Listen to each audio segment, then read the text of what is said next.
Ahora estamos grabando. Ya, muy bien. Muchas gracias.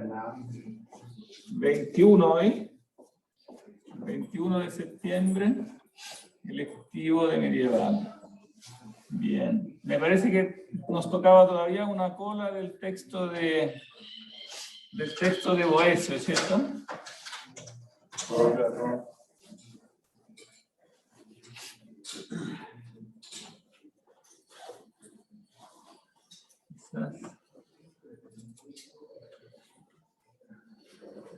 Si yo abro esto, se ve directamente en la pantalla, ¿no? Sí.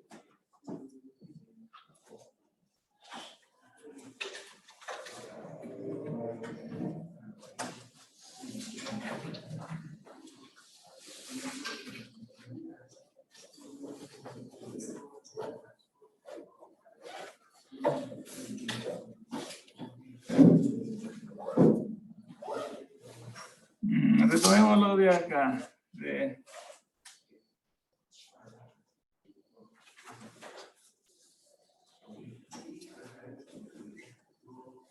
Del 11, parece que habíamos leído una parte del 11, pero releamos esto un poquito.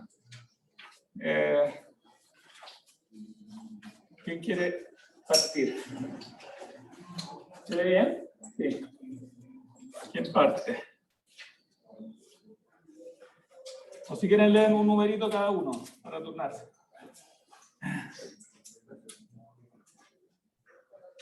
Parte. Recuérdame tu nombre, Andrew. Parte Andrew. 1101.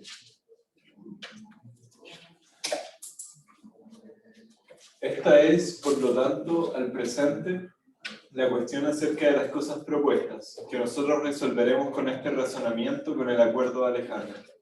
En efecto, decimos que no es necesario que toda intelección que se forma de un sujeto, pero no es tal como el mismo sujeto, se muestre falsa y vacía. Pues la falsa opinión, y no la inteligencia, se da solo en aquellas cosas que se forman por composición. Por ejemplo, si alguien compusiera y juntara con el intelecto aquello que por naturaleza no se puede juntar, nadie ignora que eso sería falso. Como si alguien juntara el caballo y el hombre con la imaginación y formara un centauro.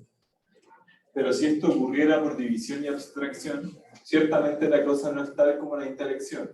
Y, sin embargo, aquella intelección no es en absoluto falsa, pues hay muchas cosas que tienen su ser en otras cosas, de las cuales o bien no pueden separarse en absoluto, o bien, si se separan, de ningún modo subsistirían. Y para que esto se nos aclare con un ejemplo común, la línea, por cierto, en un cuerpo es algo, y aquello que es se lo debe al cuerpo, es decir, que mantiene su ser gracias al cuerpo. Lo que se muestra así, en efecto, si fuera separada del cuerpo, no subsistiría. Pues, ¿quién alguna vez tomó mediante algún sentido una línea separada del cuerpo? Pero el alma, después de recibir en sí misma de los sentidos cosas confusas y mezcladas, las distingue con su propia potencia y reflexión. En efecto, todas las cosas incorpóreas de este tipo, que tienen su ser en los cuerpos, el sentido las transmite a nosotros junto con los mismos cuerpos. Pero el alma, por su parte, que tiene el poder tanto de componer las cosas separadas como de analizar las compuestas, distingue de tal manera las cosas que son transmitidas por los sentidos confusas y conjuntas a los cuerpos, que contempla y ve la naturaleza incorpórea por sí misma y sin los cuerpos en los cuales se concreta. En efecto, son diversas las propiedades de las entidades incorpóreas mezcladas a los cuerpos, aunque sean separadas del cuerpo. Por lo tanto, los géneros y las especies y los demás universales o bien se encuentran en las cosas corpóreas, incorpóreas, o bien en las cosas que son corpóreas. Y si el alma las encuentra en las cosas incorpóreas, ella tiene una interacción incorpórea del género. Pero si ha percibido los géneros y las especies de las cosas corpóreas, extrae de los cuerpos, como suele hacer, la naturaleza de las cosas incorpóreas, y la contempla sola y pura, tal como en sí mismo la forma es. De este modo, el alma, después de recibir estas cosas mezcladas con los cuerpos, dividiendo las cosas incorpóreas, las contempla y considera.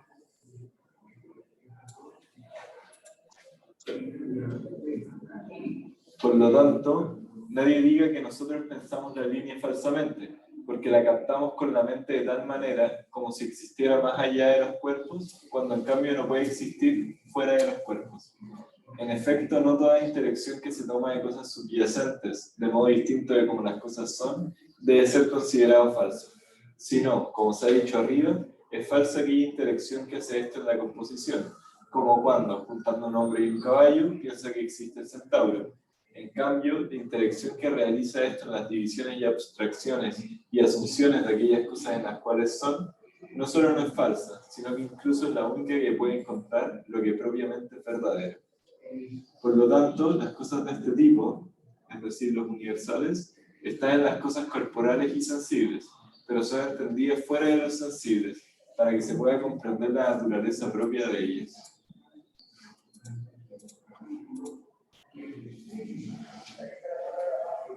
Si quieren pueden turnarse. ¿Quién quiere?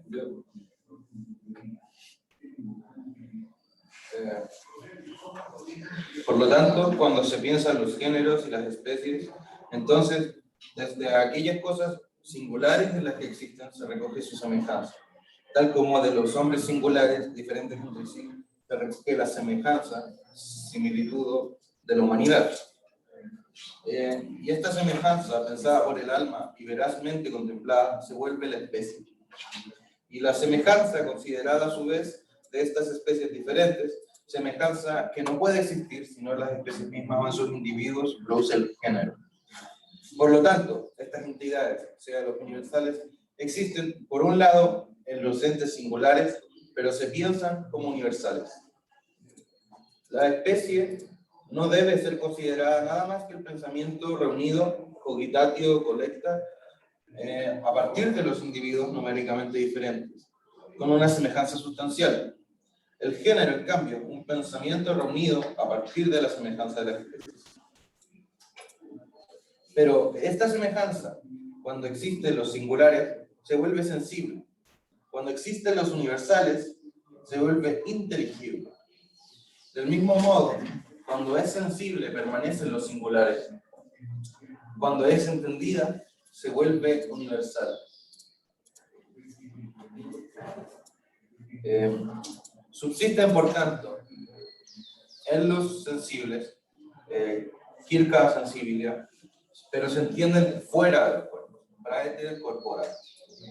Nada, en efecto, impide que dos cosas en el mismo sujeto sean diferentes por el concepto, ration, como la línea cóncava y la convexa, las cuales cosas, si bien se determinan con diferentes definiciones, la intelección de ambas es distinta, sin embargo, siempre se encuentran en el mismo sujeto, pues la misma línea es cóncava y convexa. Así también, uno solo es el sujeto de los géneros de las especies, es decir, de la singularidad y la universalidad, pero de un modo es universal. Cuando se piensa de otro modo singular, cuando se perciben estas cosas, en las cuales tiene suceso. Habiendo concluido esto, toda la cuestión, opino, está solucionada. Pues los mismos géneros y las especies, de un modo por un lado subsisten y por el otro lado por el otro son entendidos.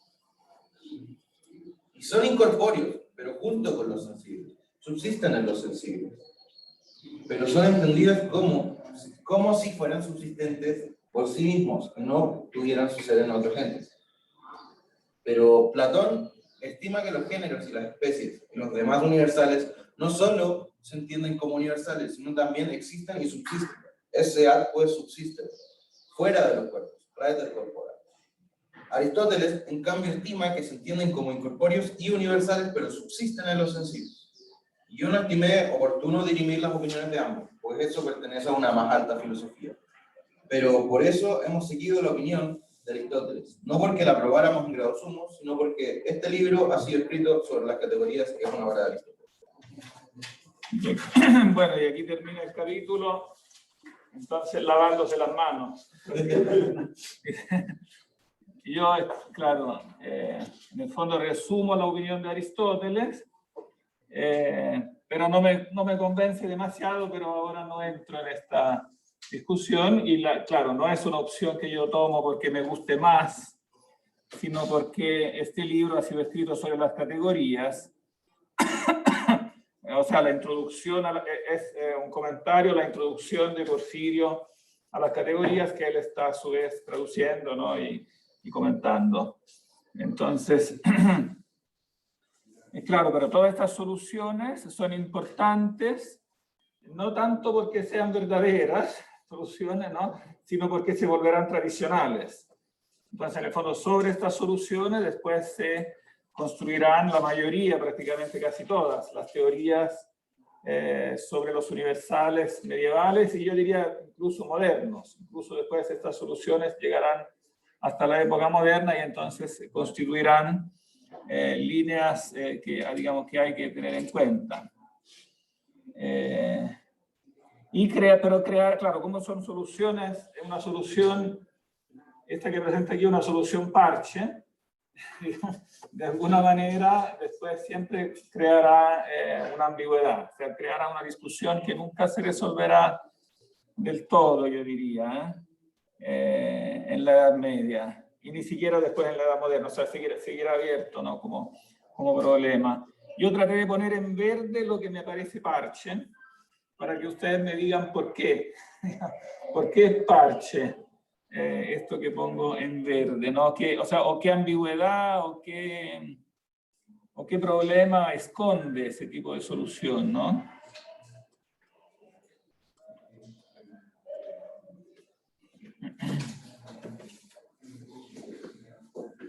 Por ejemplo, decir... Bueno, una parte lo habíamos ya comentado, ¿no? Me parece que hasta aquí, hasta el 6, habíamos comentado. Por ejemplo, aquí, esta palabra extraer, ¿no? Es muy importante porque será después como la palabra técnica que se usará para la abstracción, ¿no? O sea, extracción, abstracción. Aquí, por ejemplo, cuando dice, si se ha percibido los géneros y las especies de las cosas corpóreas, extrae, o podríamos decir abstrae, ¿no? De los cuerpos, como suele hacer la naturaleza de las cosas incorpóreas, y la contempla sola y pura, tal como en sí misma la forma es, ¿no? De este modo el alma, después de recibir estas cosas mezcladas con los cuerpos, dividiendo las cosas incorpóreas, las contempla y considera. ¿Por qué esto como esconde un problema, una ambigüedad? Este tipo... Bueno, yo no entiendo, explica que esto ocurre, pero no dice cómo ocurre. No sé si en verdad le concierne, cómo podría ser eso ya concerniente a la psicología. Claro, no dice cómo ocurre, pero yo diría más todavía, o sea, está diciendo algo que en sí mismo es raro, ¿no? Es como... ¿Qué le falta el modelo? ¿Cómo? Le falta el modelo, no tiene no está reconociendo de que para poder hacer esa abstracción tiene que partir de un modelo. ¿Qué es lo que está buscando? ¿Qué es lo que está buscando? Claro, pero la contradicción es aún más directa, porque está diciendo que extrae de las cosas corpóreas algo que no es corpóreo, o sea, que él mismo admite, no, porque el mismo Aristóteles, evidentemente está Aristóteles detrás de estas objeciones, ¿no? Claro, lo incorpóreo, la forma, Aristóteles admite que la forma, efectivamente, como dice Platón, es incorpórea, porque es algo que está al mismo tiempo en diferentes lugares, es algo que no se altera con el tiempo. Entonces, claro que es algo que no subyace a las leyes corpóreas, ¿no? Entonces, por un lado es claro que es incorpóreo, pero cuando se llega a decir, entonces, ¿cómo entra en la mente? Evidentemente, al querer negar que este conocimiento sea innato, lo que dice es que se extrae de las cosas corpóreas. Pero claro, resulta que entonces algo incorpóreo se extrae de lo corpóreo. Esto es lo raro, como si fuera una parte, porque ¿qué significa extraer? O sea, toda la ambigüedad, o abstraer, ¿no? Detrás está, como teoría de la abstracción, está la ambigüedad de este abstraer. Si este abstraer, y yo efectivamente lo utilizo en un sentido propio, porque estoy abstrayendo, extrayendo algo de lo material, ¿no? Entonces estoy diciendo algo contradictorio, porque ¿cómo lo hago? Para extraer materialmente algo incorpóreo de algo material, como si fuera una parte de él. O sea, si lo incorpóreo una parte de algo corpóreo, entonces ya no es incorpóreo, y es raro que se pueda extraer, ¿no? Claro, si por otro lado el extraer lo entiendo en un sentido no corpóreo, o sea, si lo entiendo como una pura división mental, entonces falta explicar un paso. ¿Cómo ha llegado esto a ser algo mental en mí? ¿De dónde me vino?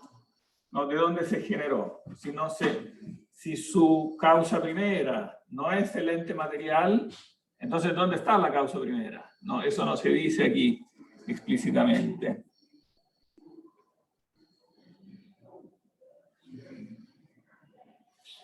Por ejemplo, cuando yo digo, ¿no? Desde aquellas cosas singulares en las cuales existen, no, o sea, cuando se piensan los géneros y las especies, desde aquellas cosas singulares en las cuales existen los géneros y las especies, existen en las cosas singulares. ¿Qué significa que los géneros existen en las cosas singulares? ¿No? Eso ya es como aristotélico, afirma que la forma está de alguna manera ligada al cuerpo.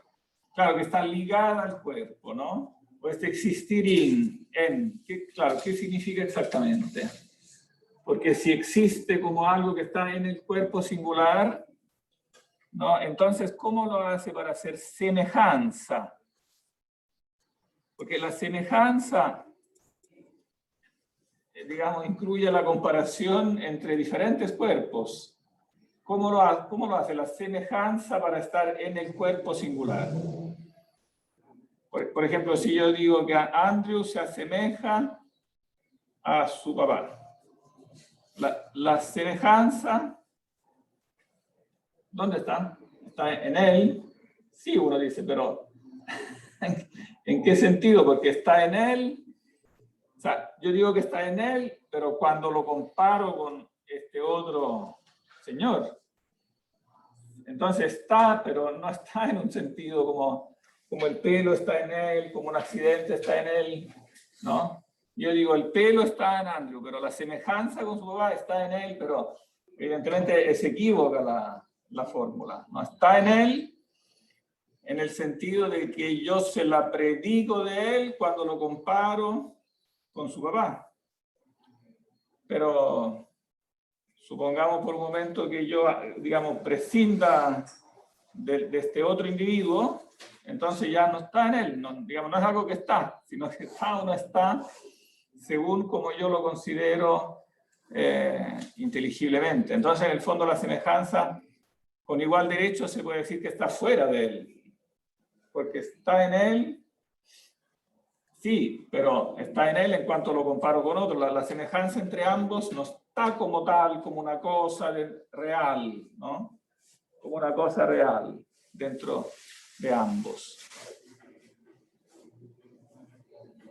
Cuando digo real, evidentemente estoy usando un vocabulario posterior, que es como el punto de llegada de esto, ¿no? Entonces, claro, hay que tener claro que aquí todos los problemas en el fondo se derivan de que todavía no hay un vocabulario que distinga el ser real, ¿no? Del ser, ¿cómo lo podríamos llamar? Del ser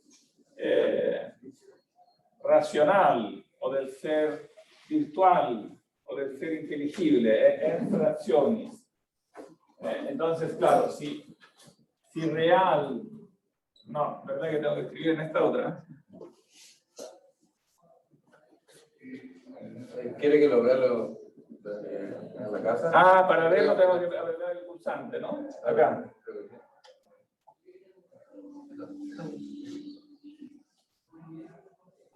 Aquí no está todavía la diferencia entre el ser real, ¿no? Y el ser, llamémoslo,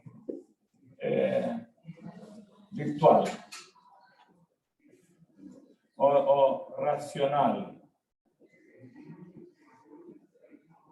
El ser real o subsistente. Claro, aquí se usa mucho el subsistente, ¿no? Entonces se dice que, por ejemplo, los universales subsisten en los entes individuales. Pero ¿qué quiere decir que subsisten en? Ese es el punto, porque si subsisten en el mismo nivel de realidad, entonces serían como partes, como si fueran partes o como entidades reales que están incluidas, ¿no?, dentro de los entes singulares. Si yo no hago la diferencia entre el ser real y el ser virtual, entonces estoy diciendo que en el fondo todo es real. Hay un único plano de realidad. Y eso me lleva a como continuas contradicciones. Porque considerar reales los universales, evidentemente lleva a toda una serie de contradicciones. A decir que, o sea, a usar el término existir o ser en un sentido continuamente equívoco, ¿no? Si uno hago esta distinción básica. Y esta distinción básica recién se hará como, digamos, resultado de este debate, cuya culminación recién será en el siglo XII, o XIII incluso, en el siglo XIII yo diría. Entonces, claro, todo este debate no puede solucionarse sin esta distinción. Y aquí está clarísima la ambigüedad.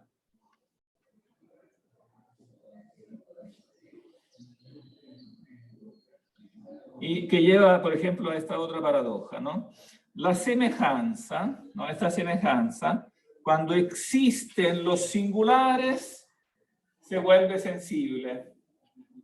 Ven que dice acá, la semejanza, que acaba de admitir que es un ente incorpóreo, ¿no? Pero al subsistir en los singulares, por lógica, digamos, siguiendo este razonamiento en forma coherente, entonces si digo que existen los singulares, estoy diciendo que de alguna manera también es singular ella misma, singular y corpórea. Entonces, resulta que esto de que es incorpóreo, o sea, que acabamos de admitir que es incorpóreo, eterno, intemporal, inespacial, etcétera, de pronto se vuelve corpóreo, espacial, todo eso, y eso evidentemente genera una contradicción. Solo avisarle que no estamos viendo el texto ahora, creo que tiene que cambiar de Apagar el botón. apagar. Sí, que quisiera mostrar el texto. Ah, que tenemos que devolvernos al texto, ¿verdad? Sí, se me olvida. Gracias. Y ahí deberíamos ver solo, ¿no? ¿O no? Ah, no, tengo que moverlo acá.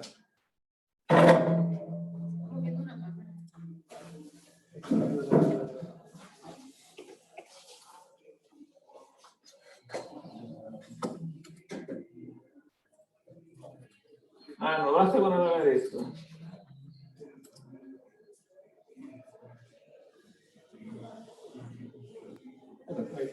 ¿Cómo lo hiciste? No sé. Es una magia, ¿eh?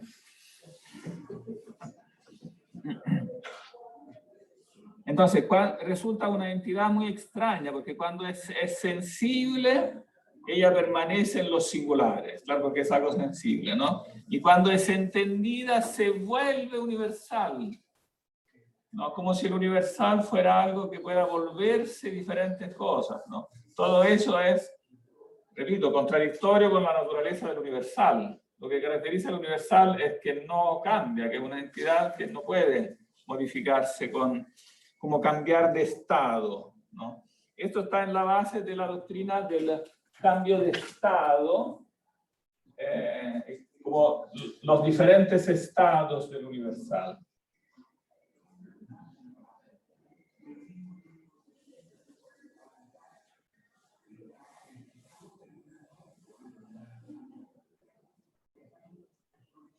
Que los propios platónicos, evidentemente para responder también las críticas de Aristóteles, vamos a volver a analizar, para responder las críticas de Aristóteles que decía, bueno, pero ¿cómo se explica que las ideas estando en el cielo tengan que ver algo con las cosas de la tierra? Hay que de alguna manera volver a juntarlas, ¿no? Y entonces también dentro de la propia escuela platónica, antes de la escolástica medieval, cristiana, los propios neoplatónicos elaboraron esta doctrina de los diferentes estados del universal.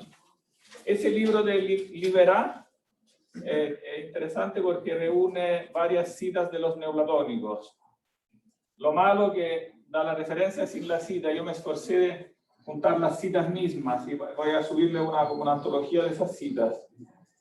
Porque como ahora están los textos disponibles todos online, entonces, evidentemente cuando él escribió el libro no tenía esa comodidad y no se dio el trabajo de ir a transcribir, o no quiso hacerlo, transcribir los textos griegos, y entonces solo pone la cita.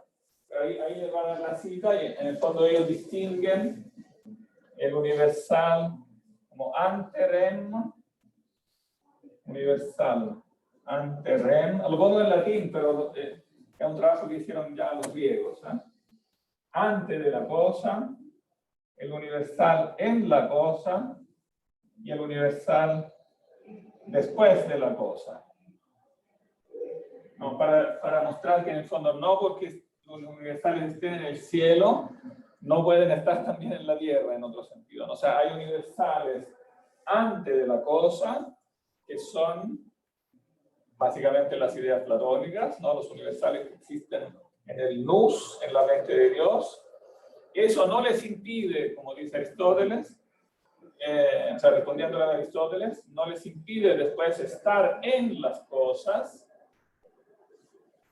y evidentemente tampoco les impide que después de estar en la cosa, nosotros, según esta famosa abstracción, ¿no? Los extraigamos de las cosas y los tengamos en la mente nuestra, ¿no? De manera que las ideas divinas, evidentemente, están antes de las cosas concretas, porque Dios crea las cosas en base a las ideas que tiene en su mente, pero con respecto a nuestra mente, en cambio, vienen primero las cosas. Necesitamos las cosas para extraer.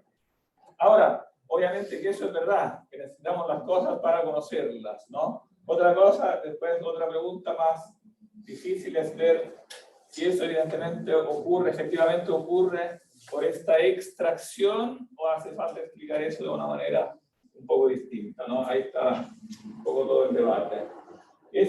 Solo que, digamos, repito, ¿cuál es el problema de este esquema? Tiene un lado evidentemente sólido. ¿Cuál es el lado sólido? Que efectivamente es demostrable que existan ideas, ¿no?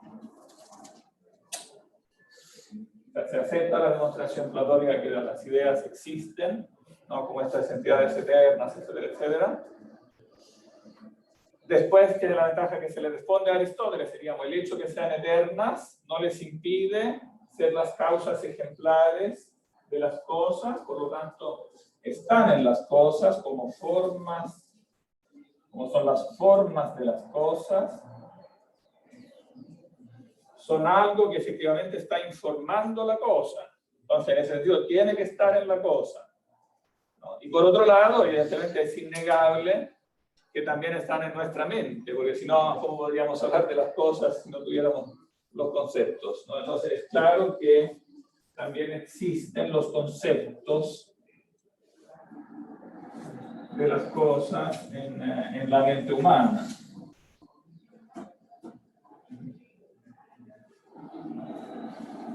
Pero claro, la ambigüedad empieza cuando yo digo que estos son tres estados, y estos estados, esta forma de hablar, se empieza a interpretar como materialísticamente, como si una misma entidad cambiara de estado, como si fuera, por ejemplo, el agua, que tiene tres estados. Tiene el estado líquido, después si yo la caliento, tiene un estado gaseoso, ¿no? Y si yo la congelo, tiene un estado sólido. Claro que es siempre el mismo, como la misma sustancia, diríamos, pero cambia de estado según las circunstancias. Si yo imagino así este proceso, evidentemente caigo en un grave error. Porque evidentemente le atribuyo a esta entidad que acabo de decir que es incorpórea, eterna, etc., le atribuyo el cambiar de estado. Todo por el esfuerzo de, en el fondo, de responderle a Aristóteles, cómo las ideas no pueden estar en las cosas. Esta como exigencia de responder a Aristóteles que dice, no, pero si las ideas están en el cielo, como las separo de las cosas, y entonces ya no pueden estar en las cosas. Y como ven, todo viene en el fondo del tomar demasiado al pie de la letra, como las imágenes, estas como analogías que es necesario usar en metafísica para que como que empecemos a entender de qué se trata, pero si después la analogía la seguimos materialísticamente hasta todas las consecuencias, entonces ya no se entiende nada, porque evidentemente estas no son entidades materiales. Si nosotros las interpretamos como entidades materiales, entonces las llevamos a contradicciones que no se solucionan.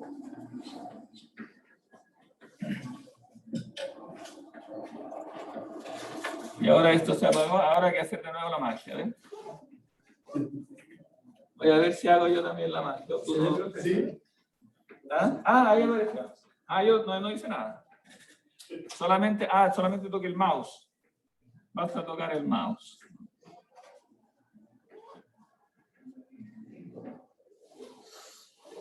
Claro, y aquí intenta dar una justificación de eso diciendo que nada impide que dos cosas en el mismo sujeto sean diferentes por el concepto, como la línea cóncava y la convexa, las cuales cosas, si bien se determinan con diferentes definiciones, y la intelección de ambas es distinta, sin embargo siempre se encuentran en el mismo sujeto, pues la misma línea es cóncava y convexa. ¿No? Así intenta justificar el hecho que el universal cambia de estado. Y dice, bueno, son diferentes respectos lógicos. El problema es que aquí no se trata del respecto lógico, aquí se trata del propio sujeto. O sea, está diciendo que el propio sujeto cambia de estado, ¿no?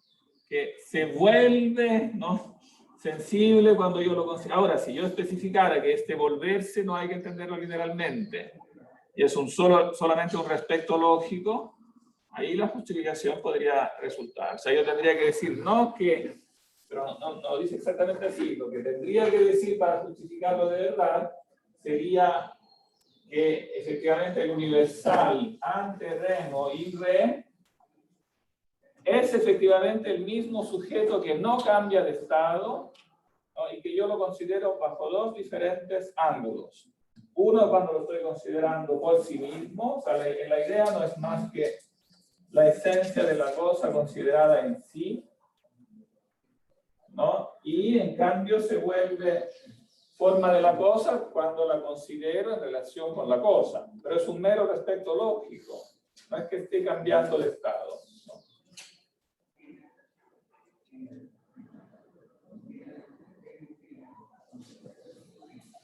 Pero eso, si dijera eso con claridad, entonces después no podría decir que entonces subsiste, digamos, tiene su ser, no, repite varias veces que los universales tienen su ser en los sensibles, ¿no?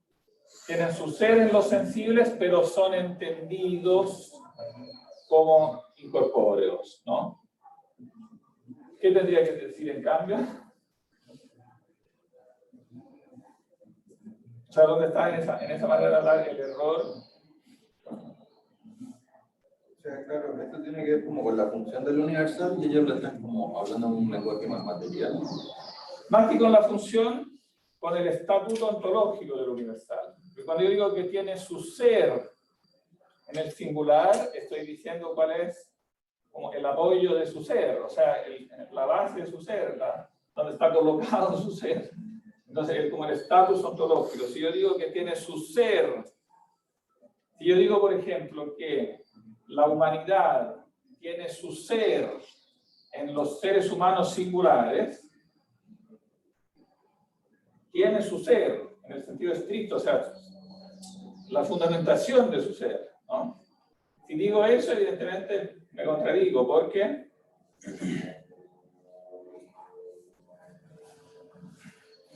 digo, la humanidad tiene su ser. Porque la humanidad de por sí es una incorporeidad y estaría manifestado en corpóreo. Claro, la humanidad como tal es incorpórea y subsistiría como incorpórea si desapareciera la humanidad. Si yo digo, quizás es más claro haciendo el ejemplo con la especie de los dinosaurios. Si yo digo que la dinosaureidad subsiste en los dinosaurios, su ser subsiste en los dinosaurios, entonces al no existir dinosaurios, no existiría en ninguna parte, yo no la podría pensar. ¿Cómo podría pensar en en los dinosaurios si no existen, si su ser, si el ser del universal, ¿no?, subsistiera en los dinosaurios individuales. Un ejemplo de eso podría ser como el éter. ¿Cómo? El éter, El éter. que sabemos que no existe, pero podemos perfectamente pensar en el éter.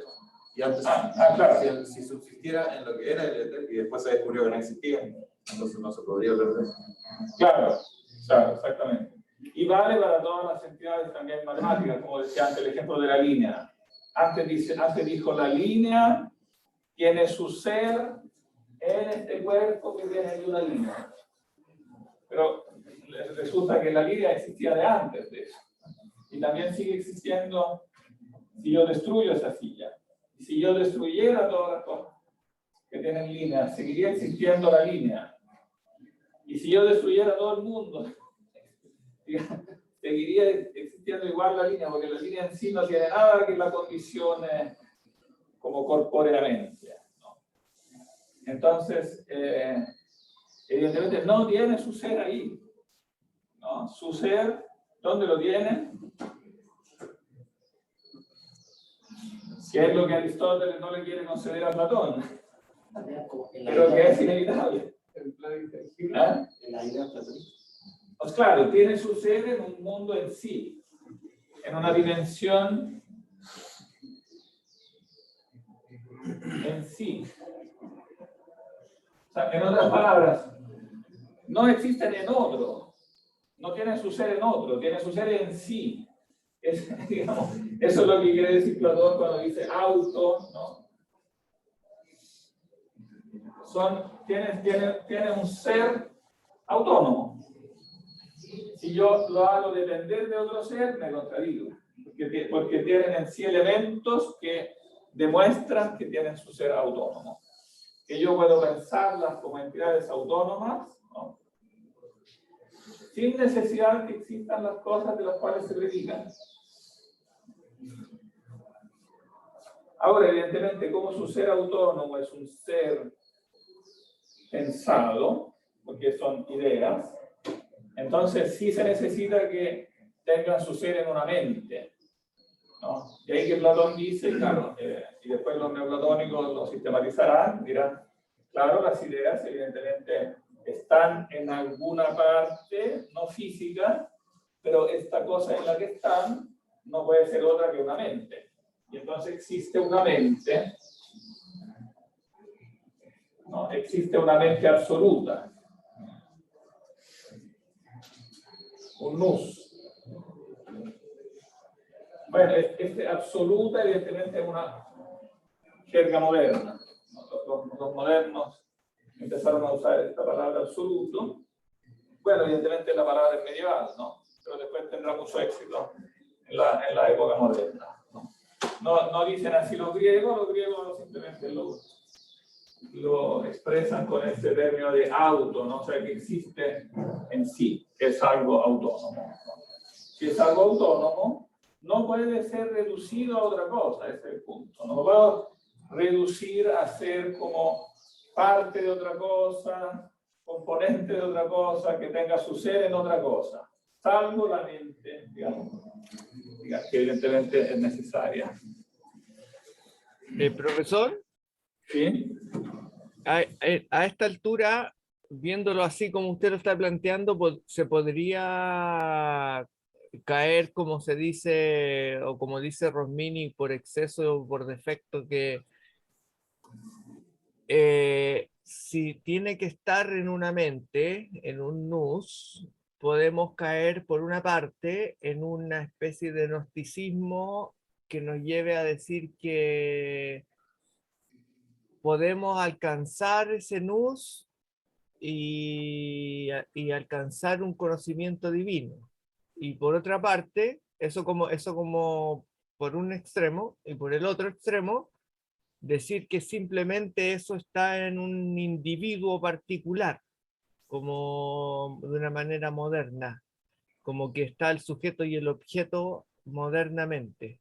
Entonces, y ahí caen en el típico, las típicas paradojas de ¿existe el mundo si yo no, si no hay una mente que lo piensa de un sujeto individual y todo ese tipo de cosas? Entonces tendríamos dos extremos. ¿Podría pensarse eso? Explica un poquito mejor los dos extremos, porque suele ocurrir que los dos extremos al final se identifican, ¿no? Claro, eso bueno, lo que él está citando, el libro de Rosmini, que yo aconsejo mucho leerlo. Una parte es estrictamente obligatoria, la parte que está indicada en el programa, que dice, bueno, el libro, hay 3 libros de Rosmini que yo subí, pero 2 son justo las páginas seleccionadas que hay que leer, que son el Aristóteles expuesto y examinado, que tiene un recuento del problema de los universales en el siglo XII, que son pocas páginas que yo traduje ad hoc. Y lo mismo la renovación de la filosofía en Italia. También son como 10 páginas que yo traduje como ad hoc. Después, en cambio, el otro libro lo traduje completo, entonces lo subí completo. Son como 1000 páginas. No es obligatorio leerlo completo, pero es muy aconsejable leer las primeras como 200 páginas. Y dentro de estas 200 páginas es obligatorio leer la parte que comenta Platón, Aristóteles y los medievales, que es la sección 4.1.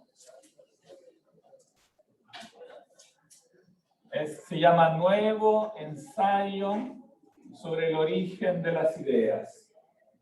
Y esa parte central se refiere a Platón, Aristóteles, pero también tiene muchas notas que se refieren a los escolásticos, entonces tiene mucho que ver con este tema. Todo este libro de Rosmini, el Nuevo ensayo sobre el origen de las ideas, está centrado en esta contraposición. O sea, él contrapone en la tradición los filósofos que han admitido demasiadas ideas innatas y los que han admitido demasiado pocas. O nada. O sea, que han negado el innatismo o lo han expresado de una forma demasiado débil. En estos, evidentemente, entran los empiristas británicos, etc., ¿no? Y evidentemente él hace eso porque su propuesta es que hay exactamente una línea media entre estos dos que consiste en concebir lo mínimo indispensable de innato. Que si yo concibo más de innato, claro, caigo en el, como decía Francisco, algo parecido al gnosticismo. O podríamos decir en general en el platonismo. O sea, demasiado de innato significa, claro, podría significar pensar que hay un acceso directo a la mente divina. Es decir, que las ideas como están en Dios, yo las puedo como ver como en forma directa. Y entonces no hay verdaderamente una distinción entre ideas divinas y conceptos del hombre, porque es básicamente lo mismo. O sea, al entrar en mí mismo, yo vería como las ideas divinas. Claro, y eso lleva a confundir, tarde o temprano lleva a confundir como el yo empírico con el yo trascendental, para decirlo de la manera de Kant, o el espíritu finito con el espíritu absoluto. Lleva, en otras palabras, al criticismo, al idealismo alemán, que es el desarrollo de toda esta, digamos, visión neoplatónica. Pero si yo concibo demasiado poco de innato y digo que las cosas entran en mi mente como sin necesidad de las ideas, pareciera que estoy diciendo una cosa opuesta. Pareciera. Pero como ocurre, los errores aparentes, digamos, es inexacto en rigor estricto decir que los errores son opuestos entre sí.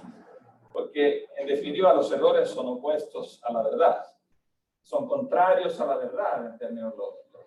Entonces, errores que parecen como excesos opuestos, finalmente terminan llevando a la misma contrariedad, a la misma contradicción con la verdad. Porque si yo digo que las cosas mismas me son inmediatamente accesibles, no sin pasar por las ideas, en el fondo, en ambos casos, ven que en ambos casos, ¿qué estoy yo sacrificando? ¿Qué desaparece de este mapa? Que este mapa, repito, más allá del problema de los estados, este mapa en sí mismo es sólido. Cada una de las cosas que están aquí mencionadas existe, digamos, es demostrable. Es lógicamente sólido este mapa. Si yo elimino un elemento de este mapa, es cuando colapsa la metafísica. Y yo estoy diciendo que en ambos casos, tanto en un exceso de platonismo, un exceso de ignatismo, como en un exceso de empirismo, en ambos casos, ¿qué estoy sacrificando? ¿Ah? Los conceptos en el hombre, claro. Estoy diciendo que entiendo las cosas en forma directa, que las cosas, no necesito yo mediación de concepto humano, sino que las cosas entran inmediatamente como en mi mente, ellas por sí solas. Es un conocimiento directo de las cosas. ¿Quién tiene conocimiento directo de las cosas? Dios. Entonces, digamos, se llega a la misma confusión, digamos, entre conocimiento humano y conocimiento divino, y evidentemente al negar los conceptos del hombre, finalmente de este esquema sale el hombre. El que estoy sacrificando es el propio ser humano. Si no hay, lo que caracteriza al ser humano son los conceptos humanos. Si yo le quito su caracterización humana, entonces el ser humano como tal se empieza a esfumar. Ya no es claro que es humano, empieza a ser un sujeto muy extraño, una especie de extraterrestre raro, ¿no? que tiende mucho a identificarse con Dios, ¿no? Tiende mucho porque esa es su tentación principal, como dice el libro del Génesis. Ustedes serán, ¿no? Como le dice el diablo a Adán y Eva, ¿no? Ustedes serán como Dios, digamos. Si ustedes comen esto, que es fruto, que es bueno, etc., se volverán como Dios. Entonces, se pierde lo que es la caracterización del ser humano, que está centrada en la... en definitiva, está fundamentada en la teoría del conocimiento. Esto tenganlo siempre presente. No es que yo primero, quizás ustedes, como muchos otros, pensarán que yo hablo siempre de teoría del conocimiento. Es verdad. Pero lo que quiero enfatizar es que ahí está el fundamento. No es que yo pueda construir una antropología y después le pego la teoría del conocimiento. El procedimiento lógico es al revés.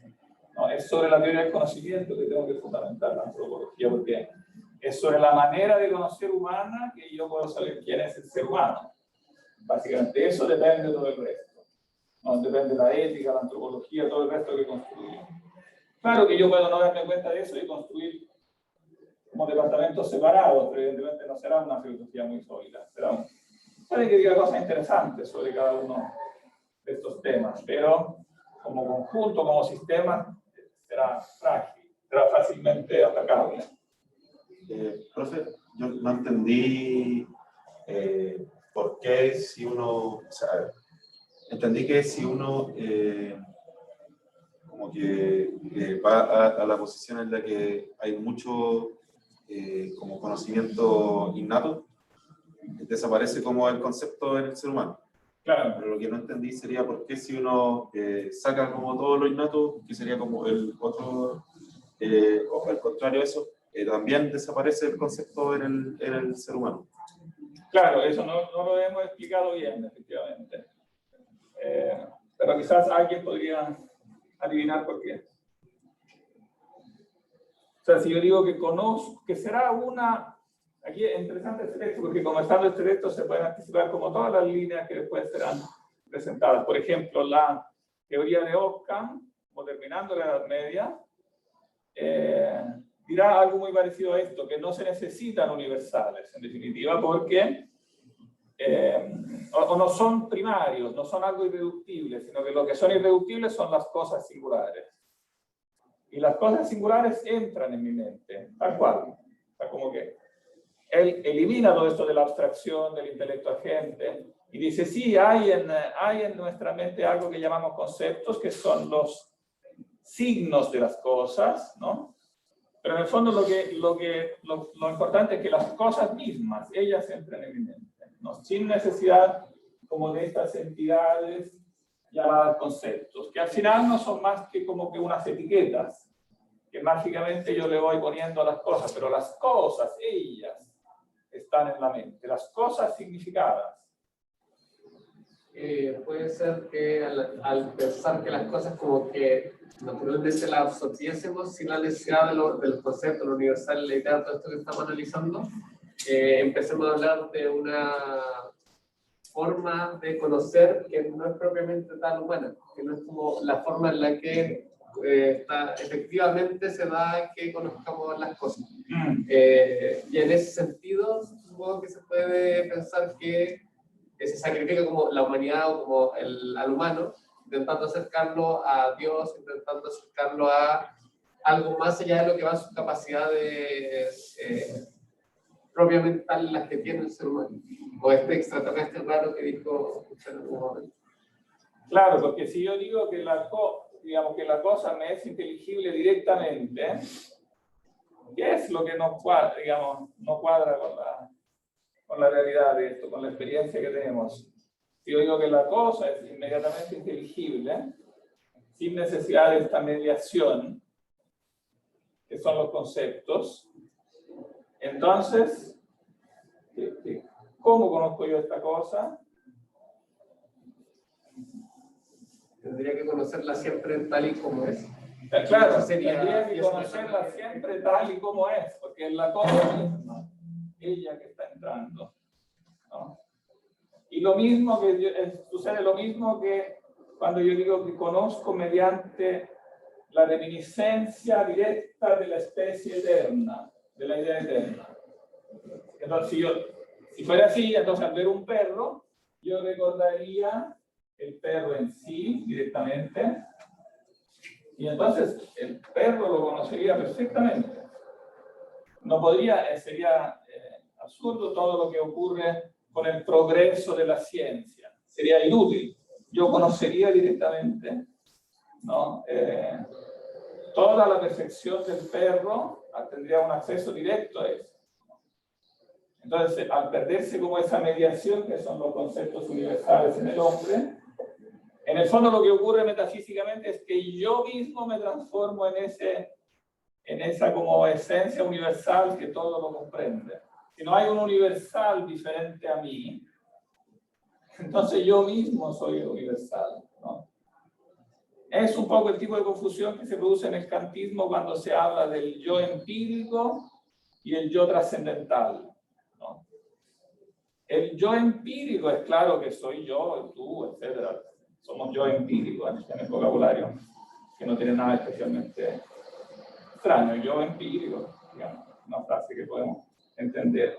Pero cuando se habla del yo trascendental, ¿qué significa exactamente eso? Yo trascendental. Yo me demoré años tratando de entender, porque nadie me lo explicaba. Dígame qué es esto. Yo trascendental. Si es yo, no es trascendental. Si es trascendental, no soy yo. Si yo digo yo trascendental, precisamente lo que estoy armando es esta confusión entre el yo verdadero, que es el empírico, ¿no? Y los universales, que son trascendentales, pero que no son el yo. Precisamente son aquellos que tengo que distinguir del yo. Son los conceptos trascendentales. Todo este vocabulario que Kant usa es un vocabulario medieval, solo que él lo gira para sus, digamos, lo utiliza después para sus fórmulas que confunden los planos, ¿no? Evidentemente a los medievales no se les habría ocurrido decir yo trascendental, porque para ellos era claro que trascendental precisamente es algo que transciende todas las categorías, porque transciende todos precisamente los entes empíricos, incluyéndome a mí, que soy por lo tanto que soy un yo empírico. Entonces, digamos, es crear una entidad, es componer con la fantasía una entidad que no existe en ninguna parte, el yo trascendental. Salvo que, como le dirán después los idealistas, que sacarán después la consecuencia para eliminar esa contradicción, dirán, bueno, yo trascendental, claro, en el fondo es el yo absoluto, ¿no? Y entonces no hay diferencia entre el yo empírico y el yo absoluto. Esa diferencia que tú pones es ficticia. Porque en realidad, todo lo más, este yo empírico puede ser una puede ser una falacia de la mente, algo extraño, una alucinación que se produjo por algún motivo, pero realmente no existe. Lo único que existe, una vez que yo digo que existe un yo trascendental, finalmente termina siendo lo único que existe y se sacrifica el yo empírico. Profe, yo no he leído Kant, pero podría ser que si yo trascendental se refiere al alma, o sea, que trasciende las cosas materiales. No sé si es el alma un ente empírico. Es que por un lado, ahí está la confusión, que por un lado la concibe como un ente empírico en el momento que se identifica conmigo, contigo, etc. Pero después, en cuanto a la sede de los trascendentales, porque los trascendentales, lo en sí, tiene que tener una sede, ese es el punto. O sea, tiene que existir en algún soporte ontológico. Si yo niego que subsista en la mente, digamos, en una mente divina distinta a mí, entonces el único lugar que le queda es subsistir en mí. Pero si subsiste en mí, yo soy esa mente divina. La mente divina nunca va a perder.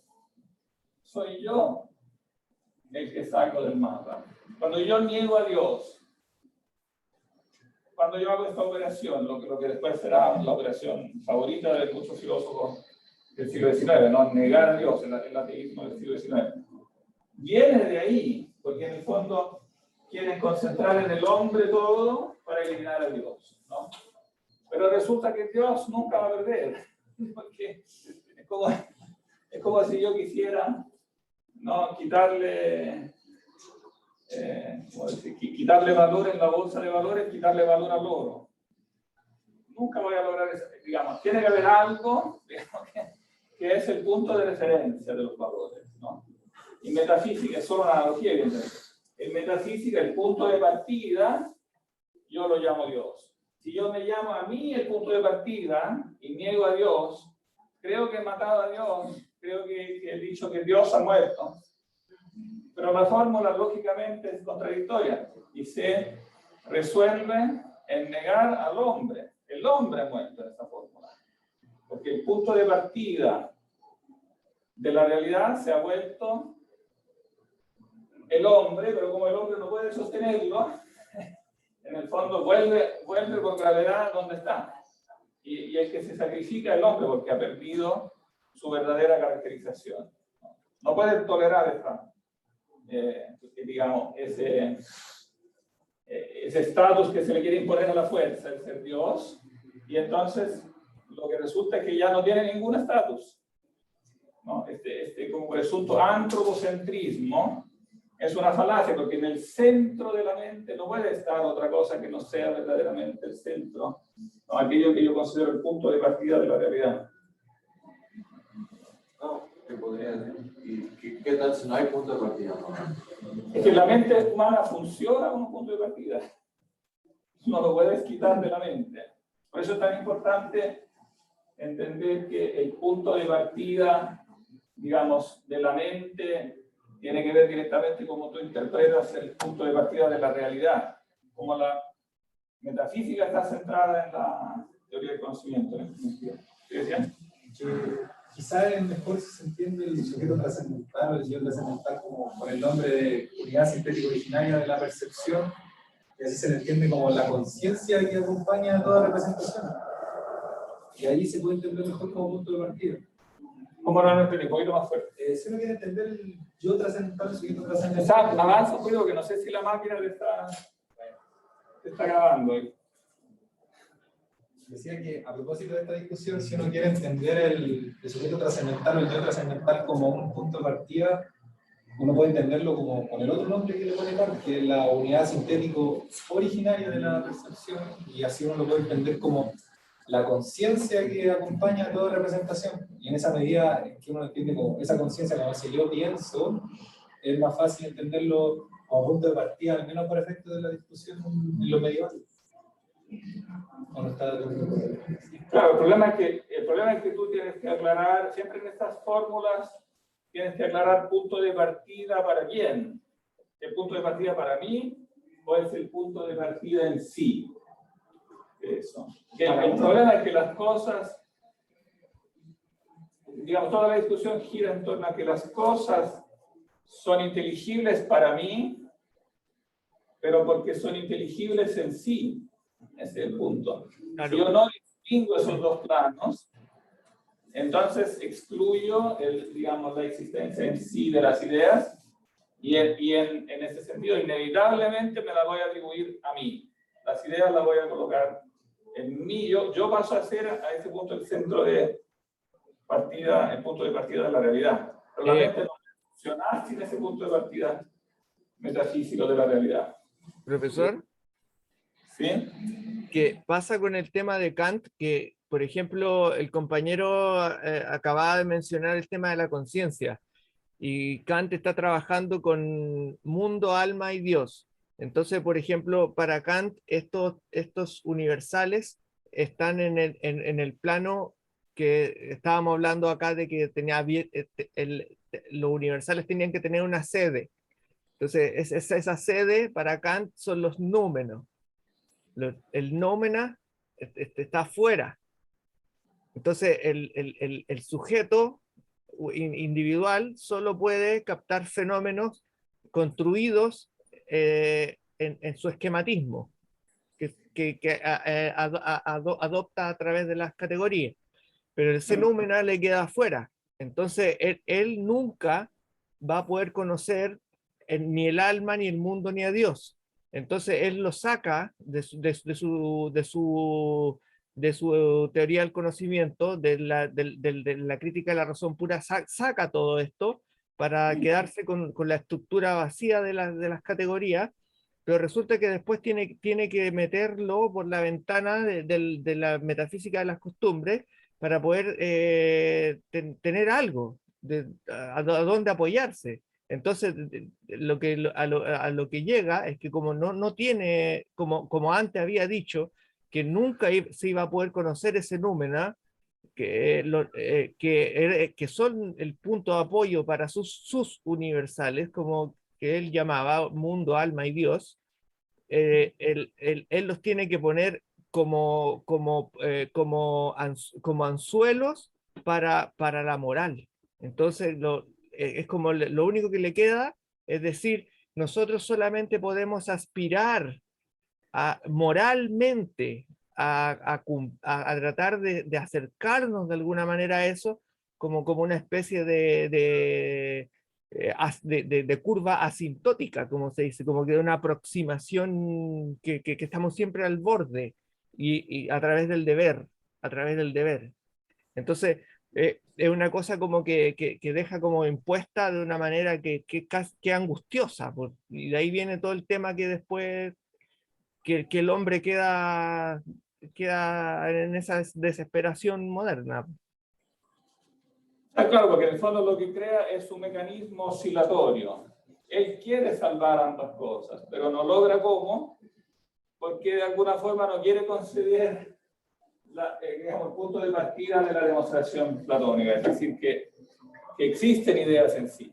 Entonces dice, tenemos la idea del mundo, ¿verdad? Digamos, y de Dios, etcétera, la tenemos, pero después no la tenemos. No es verdad. Tenemos estas ideas sobre Dios, pero Dios no existe. O sea, no existe para nuestra construcción metafísica. Él piensa que Dios existe, pero metafísicamente no lo logra compatibilizar con esa. Entonces está continuamente oscilando, claro, entre las ideas como en sí, o sea, aplicadas a una realidad efectivamente trascendente, y el esquematismo puro, el concepto de la mente, como si el esquematismo puro pudiera ser algo que existe nuevamente. ¿Dónde existe?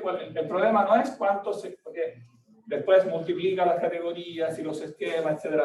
Pero el problema metafísico no es cuántos esquemas y cuántas categorías existen.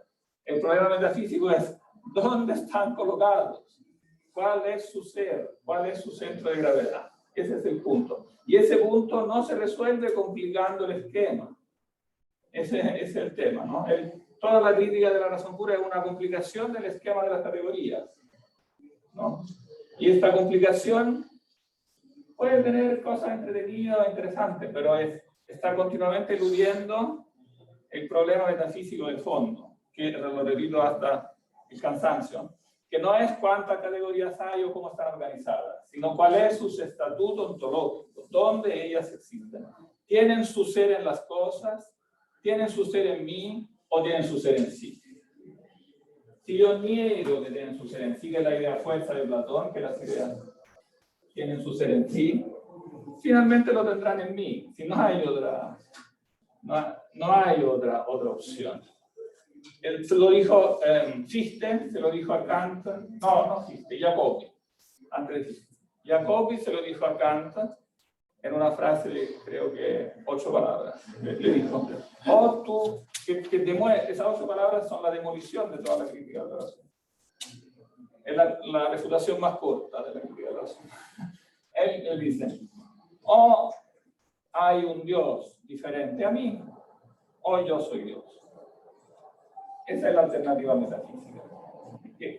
Que condensa esto precisamente. O las ideas subsisten en sí, y por lo tanto en un ser que subsiste en sí, o que es distinto a mí, o que se identifica conmigo, si no hay otra opción. Si yo lo niego, no me queda otra cosa que identificarlo conmigo.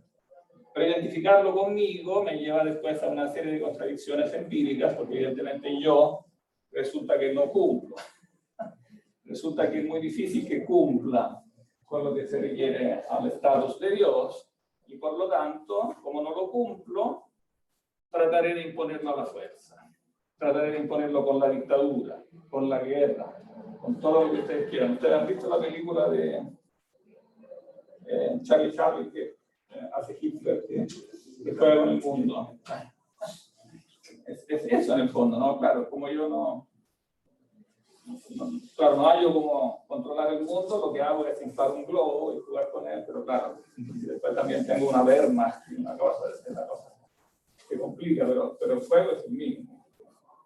Quizás un entendimiento social de lo que sería eso, como quizás no es el sujeto, Dios, sino la humanidad o la sociedad. Porque entonces uno sí podría hablar de potencia mucho más grande, que ya podemos hablar de la capacidad que sí, de la guerra y toda esa cosa, es una cosa social ya.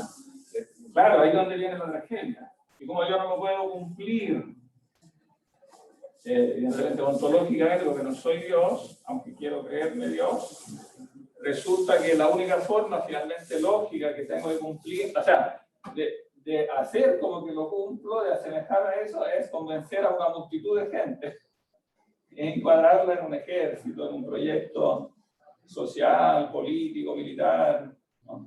De ahí vienen todas las tragedias políticas del siglo XX.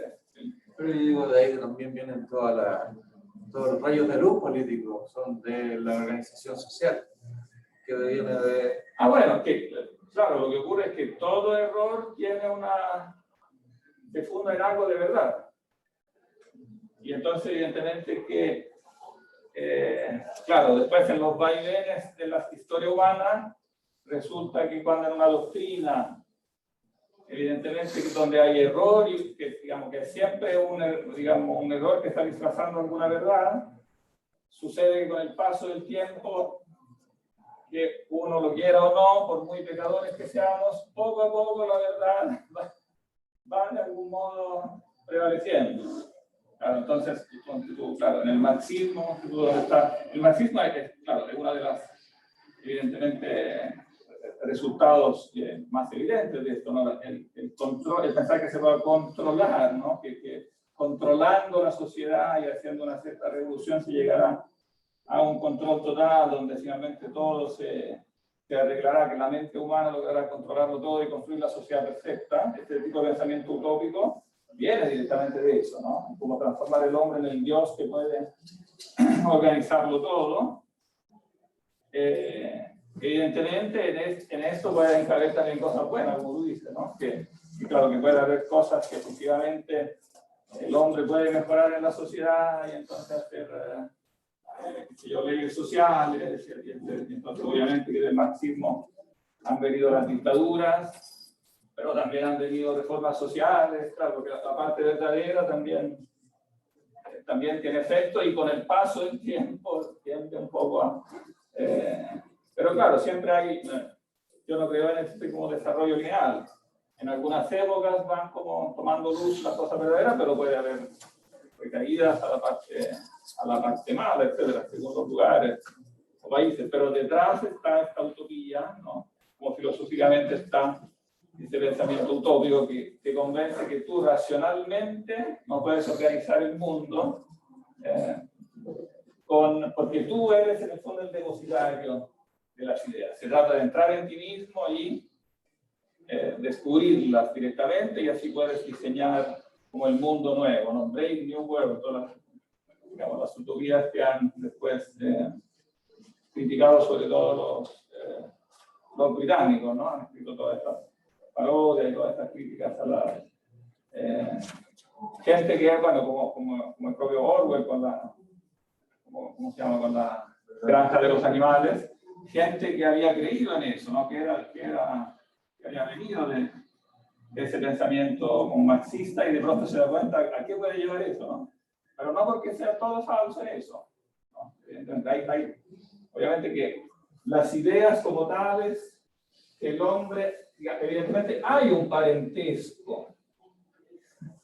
Digamos, si conceptos e ideas fueran dos entidades totalmente separadas, entonces nosotros no podríamos conocer la realidad, ¿no?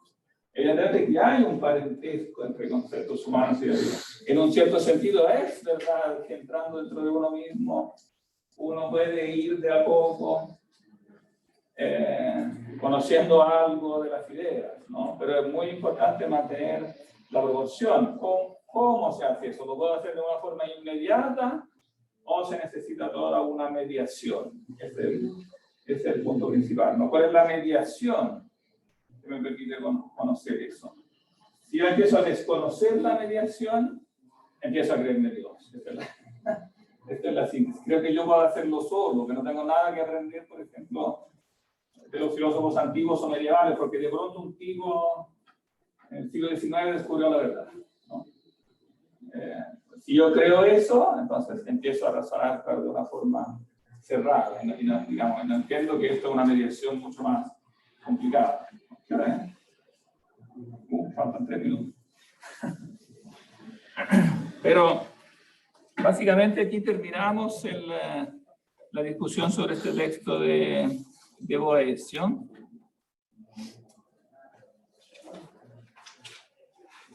Y ahora, para hacerse como el cuadro como general de esto, deberían leer el capítulo de Cobstone sobre los universales. No sé si ya lo han leído. Lean eso y lean al mismo tiempo en las páginas de los vídeos de Aristóteles expuesto y examinado. ¿Qué páginas de Cobstone? El capítulo se llama La controversia de los universales, porque él generalmente va por autores, pero ahí va por concepto, por el tema. Y ese capítulo es bueno porque da como la visión de conjunto. Ahora, dar la visión de conjunto no es lo mismo que dar las mejores pistas para entenderlo. Por eso son útiles las páginas de los mini. Porque Cobstone da el cuadro como más en simple, con sus autores, que han dicho los diferentes autores, cómo son en grueso las diferentes corrientes, pero los mini dan como los mecanismos filosóficos que están detrás, que son menos fáciles de entender. El trabajo entonces que ustedes tienen que hacer es un poquito complejo, porque tienen que leer Cobstone, los mini, y escuchar las clases, y entender que las 3 versiones no son iguales, tienen matices diferentes. Entonces tratar de esforzarse de ver qué líneas, la perspectiva que da Cobstone no es la misma de los mini. Si bien tiene cosas en común. Y lo que yo digo en clase, como que toma de los dos, pero obviamente es una tercera cosa, porque uno va pensando después. Entonces, claro, se crean y eso permite, la idea de esto es no simplemente repetir una versión, por muy exitosa que sea, ¿no? Sino que tener diferentes enfoques para hacerse como una idea. Las fuentes de eso son las fuentes iniciales de la controversia en el siglo XII, son como fragmentarias. Entonces, por eso el recuento que hace Cobstone no es por autor, porque los autores son demasiado chicos porque tienen fragmentos. Entonces va reconstruyendo algunos fragmentos que dan una idea de quién participó en el debate, qué dijo cada uno. pero Rosmini da una idea más profunda de qué movía, entonces, qué movía cada postura y entonces también ve la cosa en una luz un poco diferente. Yo me he visto más del lado de Rosmini, aun cuando no estoy en todo de acuerdo con él. Ahora, la presentación de Cobblestone es importante no solo porque son las ideas de Cobblestone, sino porque son generalmente las ideas compartidas en la interpretación tomista, católica tomista, que se ha ido formando durante el siglo XIX-XX, digamos, sobre todo XX. Entonces, como la interpretación estándar, la que van a encontrar en la mayoría de los manuales, digamos. En cambio, la otra, como que critica algunos puntos de esa interpretación estándar, pero puntos bastante importantes. Entonces, hay que esforzarse en entender esos puntos, dónde están los cambios. Yo lo voy a igual a enfatizar en clase. Bien. Y lo otro que podrían empezar a leer es el texto de Abelardo. Porque como texto, mañana lo que vamos a hacer es yo voy a hacer como una pequeña síntesis de ese capítulo de Cobblestone, que era como el panorama general. Pero después el texto mismo que vamos a leer va a ser el de Abelardo.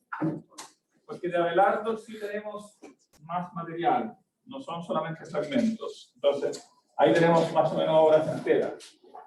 Bien. Entonces nos vemos mañana online. Profe, ¿cómo se escribe Jacobi? Jacobi. Sí, tal cual. Como en latín. ¿Y de qué país es? Alemán. Esta carta, viste, es famosa, no sé dónde está publicada. Yo tengo una traducción en italiano, pero no sé dónde está publicada en español. Pero yo creo que es fácil de encontrar en mandarla en italiano igual? ¿Puedes mandarla en italiano igual? Sí, podría escanearla. ¿Sí? Al menos el fragmento que nos interesa. ¿Y no sé? Pablo va a ser la primera ayuda. ¿Cómo? Pablo va a ser la primera ayuda. No sé si conversaron algo de la ayudantía como fecha. No, pero él está a cargo de la primera. Él está a cargo de la primera, pero no les han hablado nada de la ayudantía. Espera que voy a cerrar acá. Sí. Aquí hay que salir simplemente, ¿no? ¿Ustedes para poner una fecha? ¿Ustedes ponen de acuerdo con una fecha? Sí. Está jugando ausencia. No, nadie va nunca. Nunca entiendo si logro salir de esta cosa. Yo no sé, o sea, entiendo que seguimos con el Zoom. No hay que salir por ahí. Claro, No, profe. me dices Cancelar, pongo arriba. cancelar. Para todos.